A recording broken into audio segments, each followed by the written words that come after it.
میرے حضور نے ارشاد فرمایا جب کوئی شخص فوت ہو جاتا ہے تو اس کا جو سلسلہ اعمال ہے منقطع ہو جاتا ہے، عمل کے کھاتے کلوز ہو جاتے ہیں، لیکن فرمایا 3 سلسلے ایسے ہیں جو ختم نہیں ہوتے، 3 کھاتے ایسے ہیں جو جاری رہتے ہیں۔ اللہ اکبر۔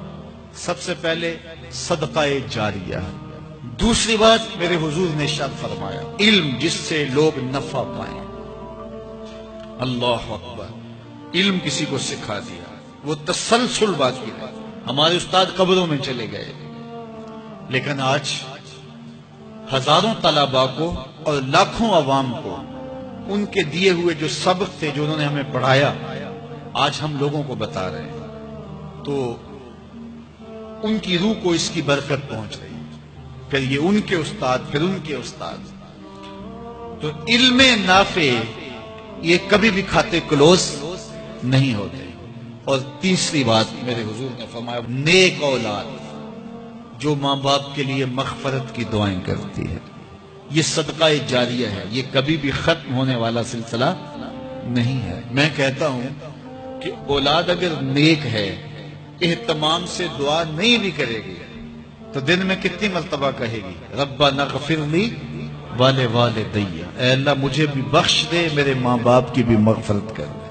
ایک شخص کے 5 بیٹے ہیں، 4 بیٹیاں ہیں، 3 بیٹے ہیں، 4 بیٹیاں ہیں، تو اب سارے نمازی ہیں، تو روزانہ 5 نمازوں میں کتنی مرتبہ ربنا اغفر لی ولوالدی۔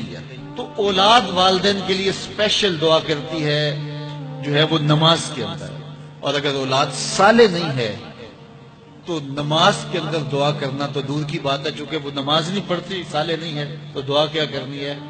ایسی اولادوں کو بھی میں جانتا ہوں جنہوں نے اپنی سکی ماں کا جنازہ نہیں پڑھا، سکے باپ کا جنازہ نہیں پڑھا۔ ویسے ایک ایسے بد نصیب کو میں جانتا ہوں جس نے واقعتاً ہی نہیں پڑھا، آیا ہی نہیں، قبرستان میں بھی نہیں آیا، لیکن بہت سارے ایسے لوگوں کو میں جانتا ہوں جو قبرستان میں آئے ہیں لیکن اپنے باپ کا، اپنی ماں کا جنازہ نہیں پڑھا، جنازگاہ میں کھڑے رہے، جنازہ نہیں پڑھا۔ آپ سوچتے ہوں گے کوئی ایسا بد نصیب بھی ہو سکتا ہے؟ میں کہتا ہوں ایسے بد نصیب لوگوں کو آپ بھی جانتے ہیں۔ یہ کون بد نصیب ہیں؟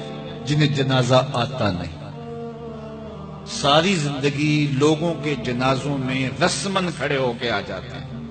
جنازہ آتا ہو تو کچھ پڑھے، جاتے ہیں ہر جنازے میں ہیں لیکن نماز جنازہ ہی نہیں آتی، تو کھڑے ہو کے لوگوں کو دیکھ کر کے سلام پھیر دیا، لوگوں کو دیکھ کر کے ہاتھ چھوڑ دیے، اور جو ہے وہ جنازہ پڑھنے گئے تھے۔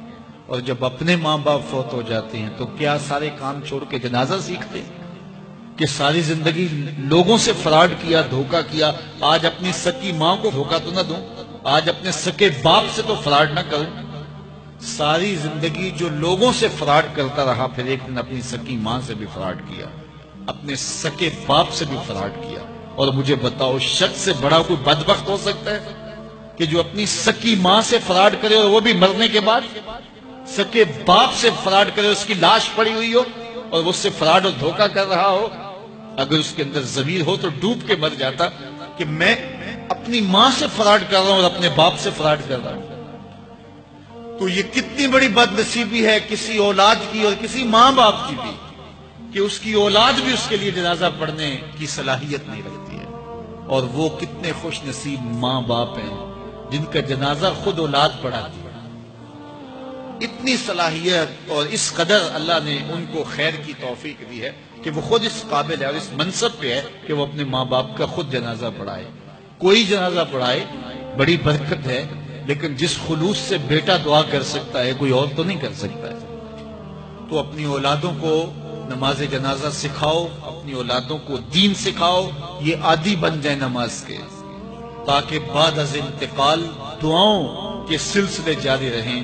جو شخص روزانہ اپنے والدین کے لیے مغفرت کی دعا مانگے، والدین زندہ ہوں تب بھی، فوت ہو گئے ہوں تب بھی، علماء فرماتے ہیں ساری زندگی اس کے رزق میں بے برکتی نہیں آ سکتی۔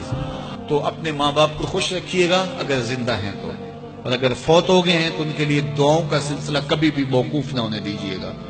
5 گانا نمازوں میں تو دعا چلتی ہی رہتی ہے، اس کے علاوہ بھی دعا مانگے۔ اللہ آپ کو، مجھے، سب کو اپنی رحمتوں کے سائے میں رکھے، ہم سب کے ماں باپ کی مغفرت فرمائے۔